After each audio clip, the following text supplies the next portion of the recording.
Hi, I'm Sandy Tadaki, a volunteer with the Hawaii branch of the International Dyslexia Association, also known as HIDA. In my job as assistant head of school and admissions director, I work with children with dyslexia as well as their families. Asset School specializes in serving bright, capable students who have language-based learning differences such as dyslexia. Dyslexia is a learning disability that affects language skills, particularly reading. The word dyslexia literally means difficulty with words. As you may recall in previous HIDA Dyslexia 101 presentations, we encourage parents to watch for signs of dyslexia in their children's spoken language, writing, math, or executive function skills. Early identification of dyslexia is so important because the earlier a child starts to receive appropriate reading intervention, the more effective it will be in teaching that child to read. We also explain the components of structured literacy instruction and its importance in teaching children with dyslexia. It is estimated that as many as 15 to 20% of the population has dyslexia or another reading disability. In Hawaii, that's approximately 286,000 people. In today's Dyslexia 101 presentation, we're so pleased to be joined by 3 young adults who will be sharing with us their personal perspectives on living with dyslexia. Anna Davide is a 2016 summa cum laude graduate of Mililani High School and a student at the University of Hawaii at Manoa. She aims to be a doctor specializing in family practice.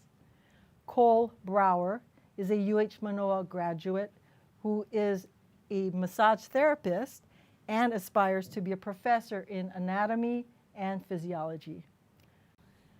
John Hyam is a graduate of Punahou School and Oregon State University, where he received a master's degree in electrical engineering. John currently works with the Navy on computer networks. Thank you all for being here today. We appreciate your willingness to share with us about your journeys with dyslexia.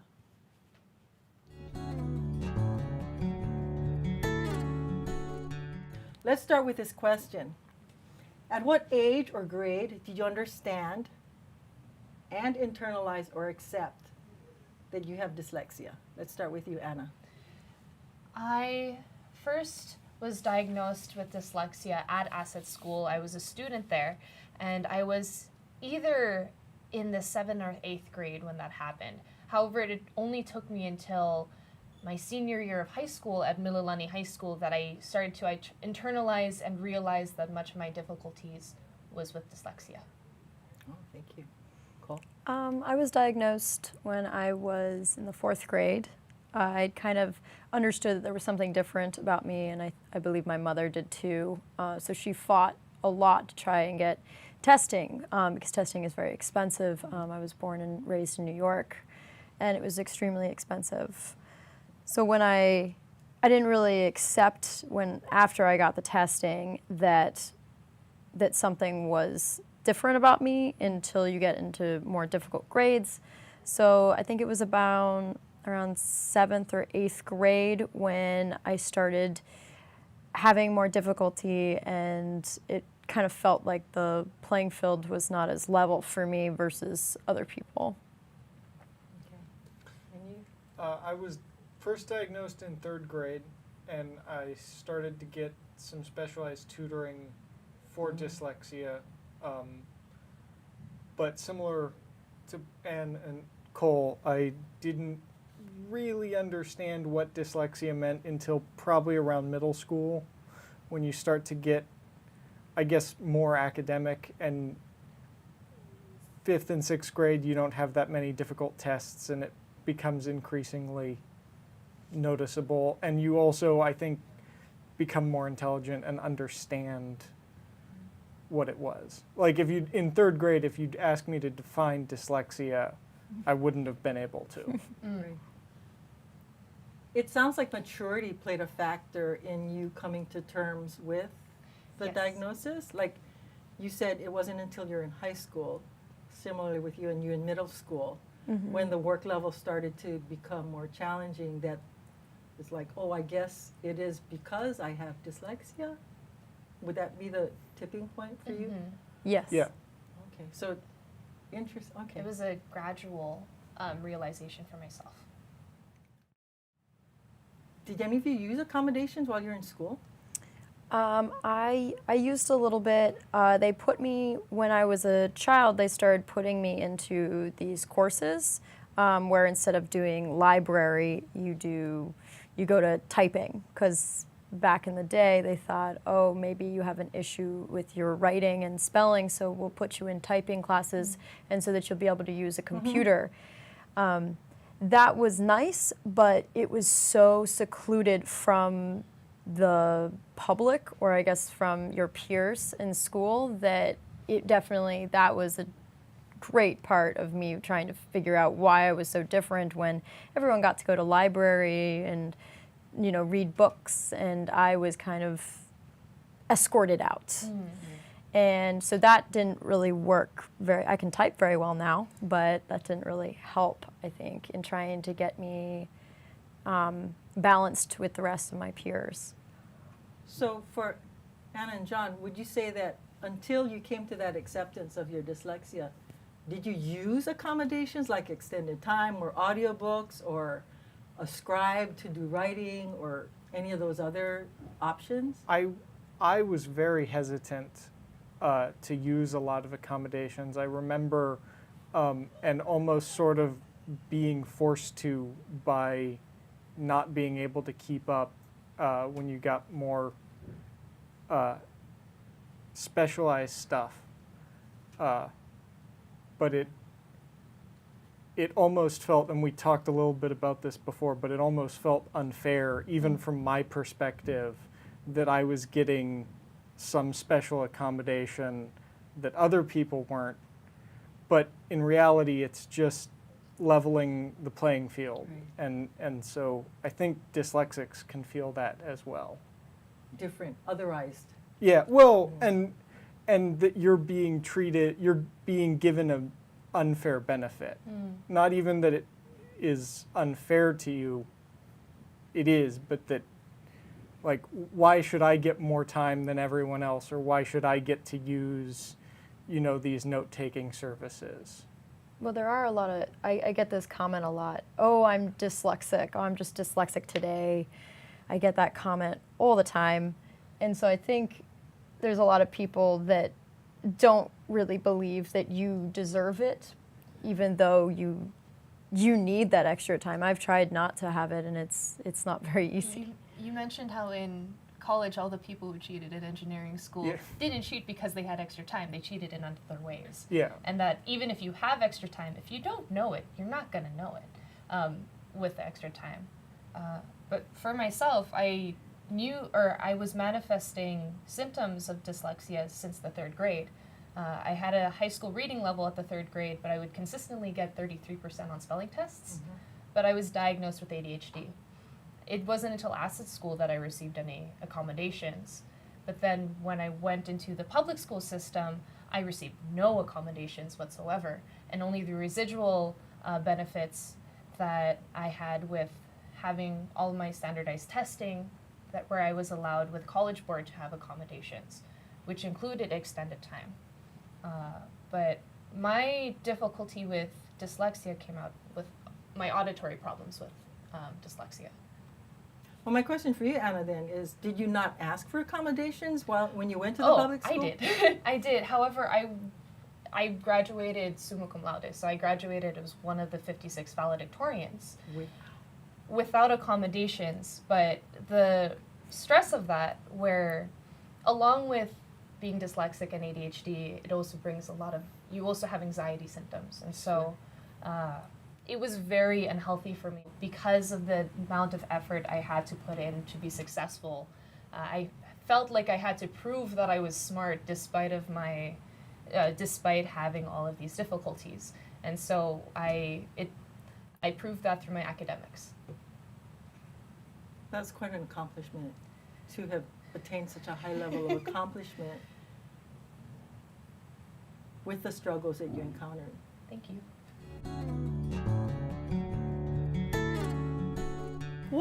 was the most challenging aspect of transitioning from high school into college?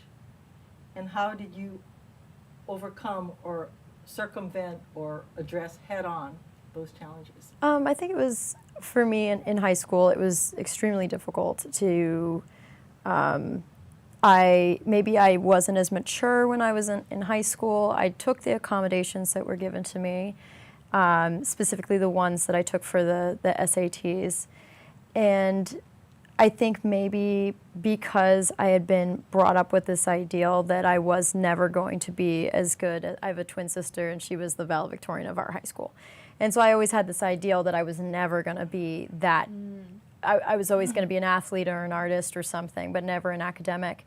And then when I separated from her, she stayed in New York, and I moved out here and went to the University of Hawaii, I finally could break away, and I used the accommodations from the University of Hawaii, and they were very good. I had a very good counselor, and he made sure that I got teachers that would give me accommodations and that would be open to communicating with me in an effective way.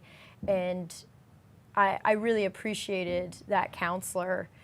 And I think that the University of Hawaii, out of all schools, I did transfer from a school in Georgia, that this school was the better of the two in giving accommodations. Thank God for UH. Yes. Yeah. Yes. Yeah, cool program is remarkable. It's amazing. Shout out to them. Yeah. Yeah. Yes. How about you, John? Yeah, so for me it was being self-directed, and I know that's something everyone sort of has a problem with. It's a big issue going from high school to college. It's just that when you're a dyslexic, you're also throwing in the fact that you're going to have to do a lot more reading and a lot more taking, and you're going to hate all those things, and you have to be like on yourself to just get it done. And So it was through sheer will and discipline that Well- you got yourself through college?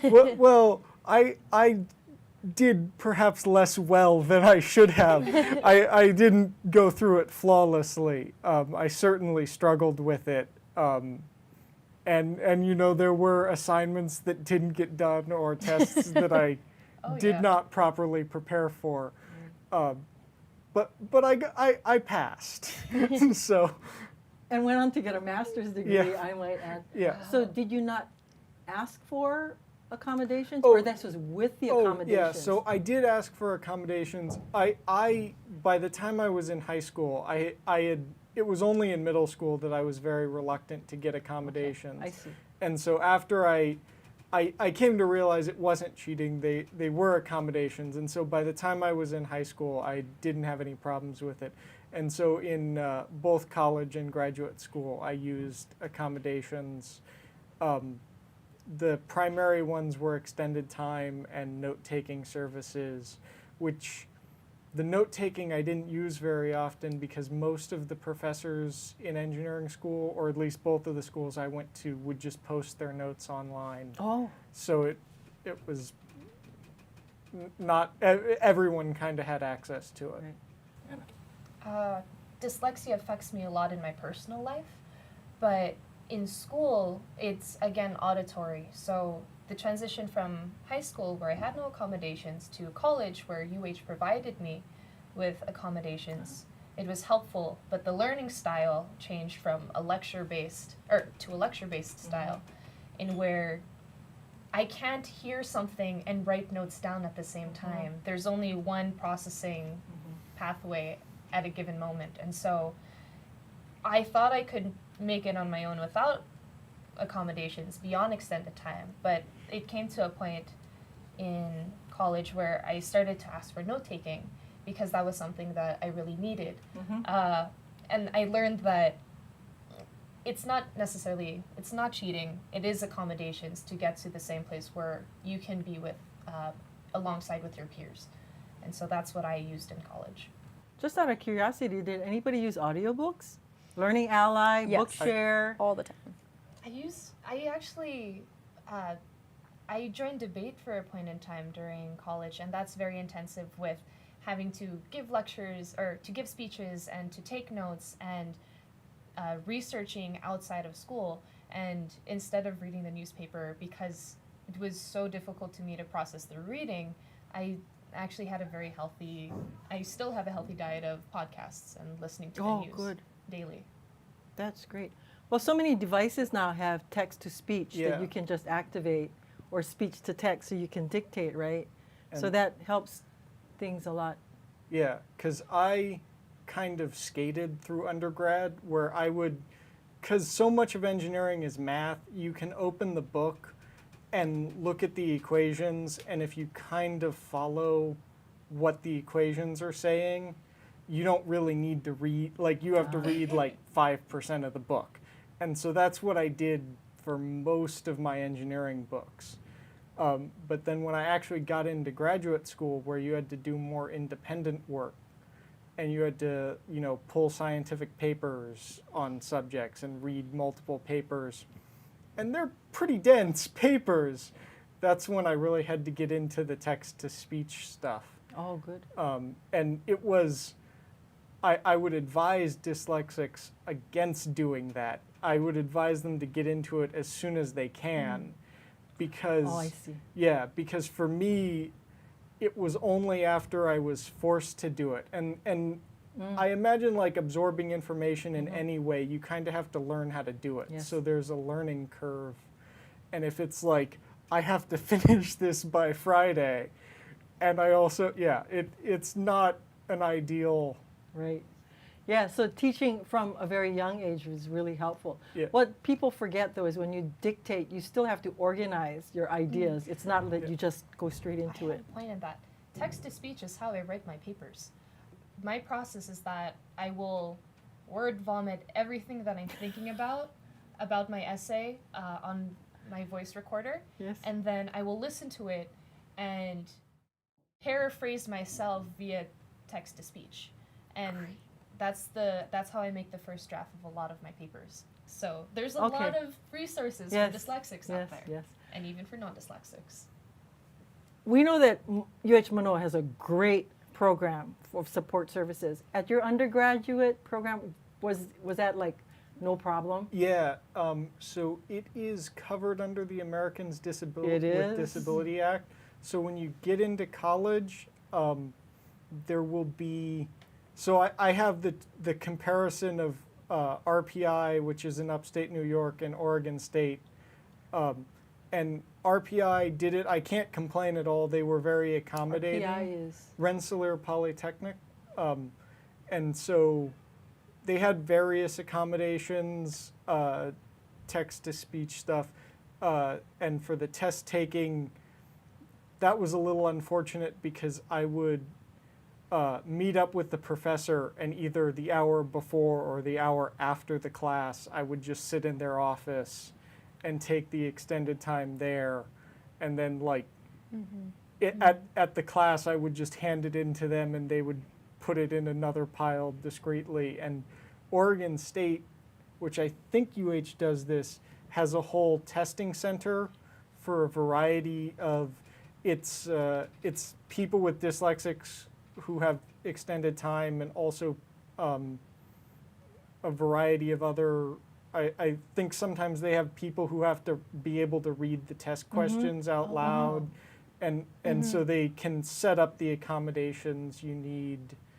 to do that, and they just have a whole center that you just go to. That's wonderful. I think that when people are when high school students are investigating colleges, it's really important that they look at the resource center and what is available to them, because there are some colleges, despite ADA, fight tooth and nail for providing some of the more basic accommodations, and it can make your life extremely difficult, Yeah, stressful.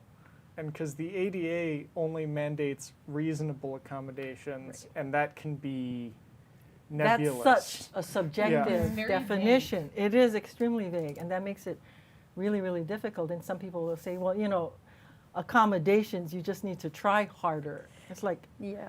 you go back to the eyeglasses, and without my eyeglasses, I can't see, and no amount of Trying extra hard. time, no amount of effort is going to make a difference with that. So everybody just needs to get on board, right? I know. Oh, It's really frustrating.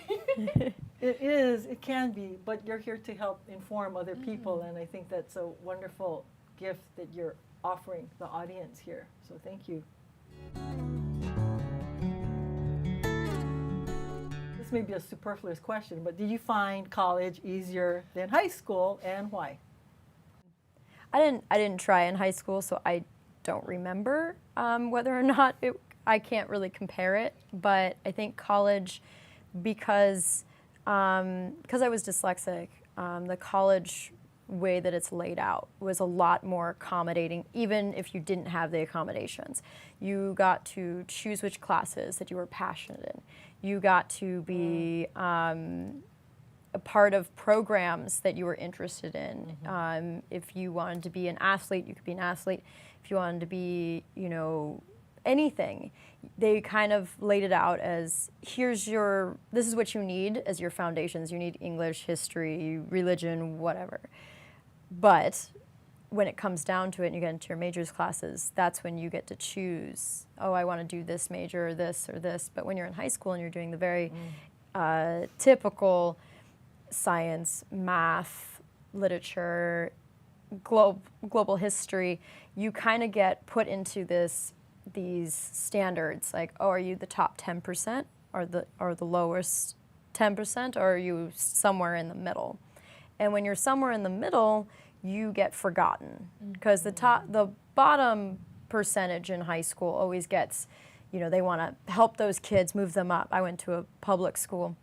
And then the top 10% always gets, you get your picture framed on the wall. This is the top 10% of our senior class. Wow. Or we, trying to encourage the middle to kind of work up in some way or form.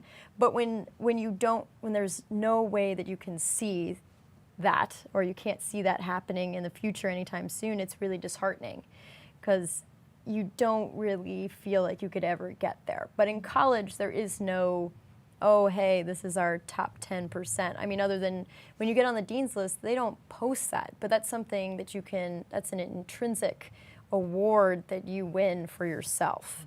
And having these intrinsic versus extrinsic rewards, I think in college is a lot better than in high school. It's just the extrinsic awards, which is here's your, nice, pretty graduation. I don't even know what you call them. Cords, tassels, things like that. And I never really felt part of that group.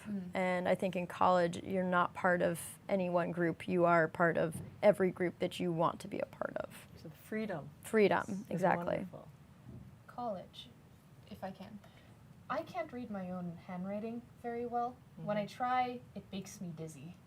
Other people like it, but I do have very strong difficulty. So college, you're required to take a lot of notes by hand. And that's one thing that was very different from high school, in which it is very self-directed, but I thrive under structure. I will rebel against the structure, but I will still thrive under the structure. And so in terms of, that's why I needed note-taking, in which, yes, I had all of these notes, but I would never read it because I can't understand any of it. The college gave me more opportunities to sort of feel shame, in the sense that I sit next to people that have wonderful handwriting, and I look at it and think that they can be fonts. And I wish that I can have that, because I feel like I would be more successful if I had better handwriting. It would take so much less time if I could just read my own handwriting. And so that struggle has been coming out more and more. I wrote a check, and I spelled 100 wrong. I wrote it as 100. And it's that feeling of, now that I'm supposed to be more mature and more of an adult, that those tiny slip-ups do chip at my self-confidence a little, where simple things that I mess up, or in terms of auditory responses, when I'm listening to lecture, I can only follow one or two ways. So if I have to write what's down on the board, I can't listen to the lecture at the same time. And so it very much depends on the style of the teacher and your ability to have a relationship with your teacher. Because if you try to have a relationship, you'll most likely be successful, because teachers do feel validated when you go to them for help. But that's my struggle right now as a third-year college student, and that's the struggle that I've been having for the past 2 years. I'm sure a lot of other people feel the same way who have dyslexia. And I do wish that there were ways to improve handwriting this down the line besides constant practice. I do have to say, I'm a tutor, or I was a tutor when I was at the University of Hawaii, and I remember having students that would come to me I was a tutor for anatomy and physiology and biochemistry, and they'd come to me and they'd have the most beautiful notes you've ever seen, and I'd take their notebook and go and then start quizzing them, and they would have no clue. Absolutely no clue. And I remember taking this one girl's notebook and opening it up, and it was the exact lecture. She had written down all of the PowerPoints. And I just remember telling her, take this home, throw it away, let's start over. Because she was exhausted. She had filled an entire notebook. It was beautiful, color-coded, the whole thing. But when it comes down to it, she wasn't actually learning anything. And I think that in college, when you first get into college, it's like you're trying to find your own little learning style, and it's not the easiest thing to do. I did it through art by using pictures, which helped for being dyslexic. I never had to, instead of reading, it was all about drawing. And so, but that was my way, and I showed other people that even if they weren't dyslexic, it seems to help that if you can be able to draw something out using your hand.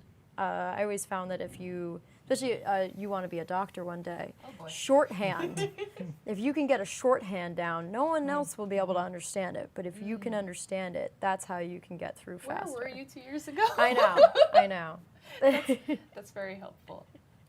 But I'm sorry, I interrupted.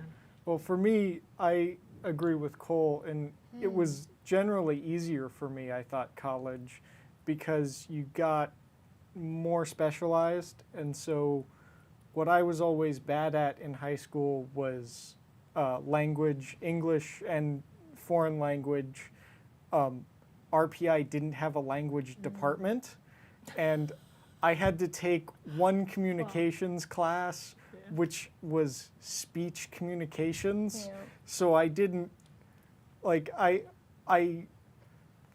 think I wrote about 8 papers.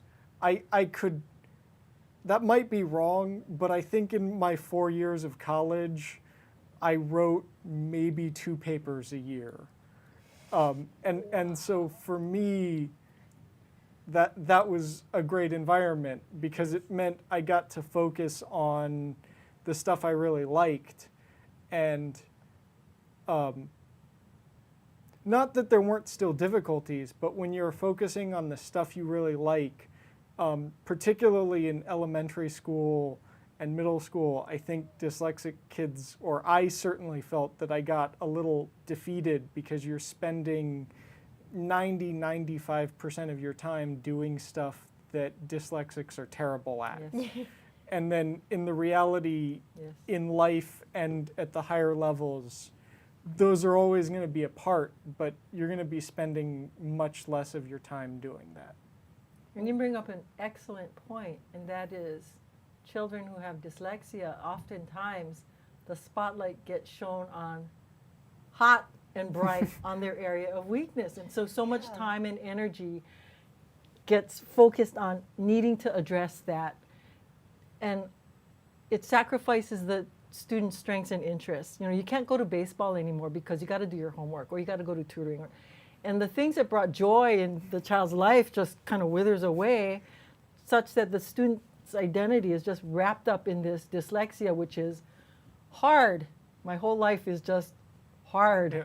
And that is something that is unfortunate. I mean, I like to advise all parents to strike a balance in your child's life, because your child needs to remember that he or she has things that he or she are good at, and they need to be able to talk about that. You know, that is so critical. And when you talk about resilience research, a lot of it talks about how you need to have that balance. You cannot have this child be identified by the area of difficulty. You know, it's just such an important thing to always be mindful of, even though it's really hard, because if a child is failing in school, you feel like you have no other option, right? I need to do this. Yes. So how do how do it's difficult. A large part of my life since the second grade, I have been a classically trained singer. But the auditory parts of dyslexia, even though that's the thing that gives me joy and that's the passion of my life, dyslexia is a huge part of that, in which I'm constantly trying to not compensate, but work at my craft despite the fact that dyslexia does give me trouble. So the auditory bit of dyslexia affects my rhythm. I was tone deaf also for a long point in time, and I wasn't told that I was tone deaf until my second year in high school. And that's part of the auditory. I'm also bilingual, and when I speak, I have difficulty between the two languages and trying to get English right just as English or Filipino right just as Filipino. And so kind of on an offshoot of that, the things that give you passion also, dyslexia isn't something that goes away on the weekends. Right. Exactly. So it's working around it or Yep. finding ways through it Yep. to achieve your success anyway. As long as you don't ask me to clap and sing at the same time, I will sing for you as much as you want. And beautifully it is. I just want to tell you, this thing about the lectures and taking notes, that is multitasking at a very high level. And research shows people don't multitask. Your brain goes back and forth, back and forth, back and forth. And it's not an easy process. And so hooray to you for advocating for partial notes or a scribe or whatever it takes for you to get what you need out of that. And that just kind of speaks to your comfort in being able to go someplace and say, you know what, I really need this. I really need this. And then get it. Because advocacy has to come from you. It's not going to come from your mom and dad. You're in college. That's not, parents don't get involved. It has to be on you. And it's hard to speak to professors or to others. And what you said about making friends with your professor, that is so important. You sit in class and you make eye contact and you nod your head and they think, oh yeah, this person is really paying attention. So when you go in afterwards, it's so much easier to talk. And so that's the social smarts part of how to negotiate college, is make yourself known to your teachers so that they will be receptive to you when you go in. I think it's also good you want to encourage kids to go to college, because I had a lot of friends growing up that didn't go to college, or they went to college and then dropped out due to many factors. Most of the time it was because they felt like college was not for them. And what I found is that it's not about college itself. It's about just trying to find your niche, trying to find something that is you personally.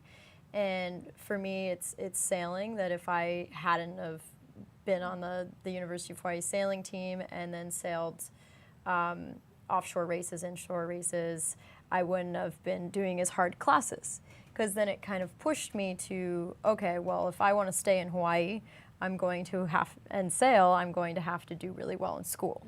And I'm going to have to fight for that. And so I think if kids can find a way to have different types of passions and make them into a reality. You don't have to be an astronaut or a doctor or anything. If you find something that you absolutely love, like becoming a writer or an actress or anything, it is possible, and there's so many options out there. There's so many different schools, and there's schools around the world, around the country, that are really accommodating for students who, when they get out of high school, they're like, oh, well, I didn't do well in high school, that's it.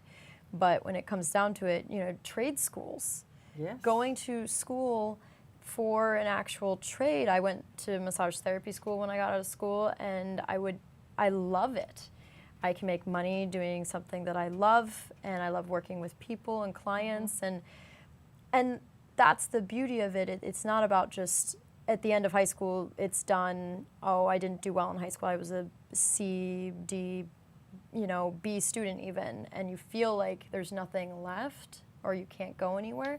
There's always a space for kids that are dyslexic or have learning disabilities. Absolutely. And that passion piece is so important because,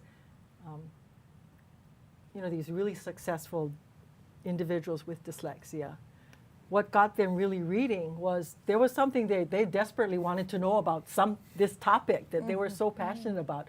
And that's what compelled them to read and to stick with it and to practice it. And so, you know, passion pays off in really, really wonderful ways. So thanks for bringing that up.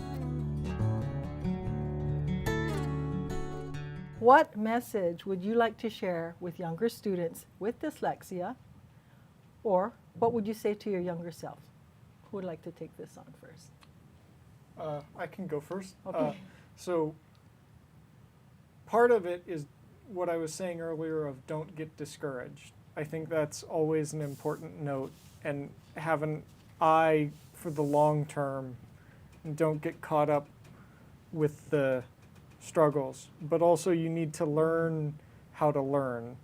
And so part of that is I would tell my younger self to get into speech recognition, to type documents, the few that I had to do, and also text to speech so that you don't have to read this.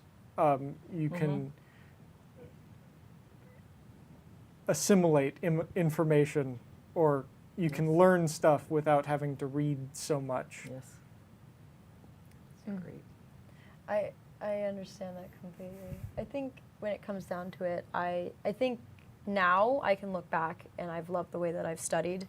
I loved that I turned everything into drawings and tried to use artistic ability that I had already naturally had and tried to turn it into words. And instead of using words, and I wrote in script instead of writing in just basic font, because I knew that if I wrote in script on essays or papers or anything, that you couldn't see where I wasn't spelling.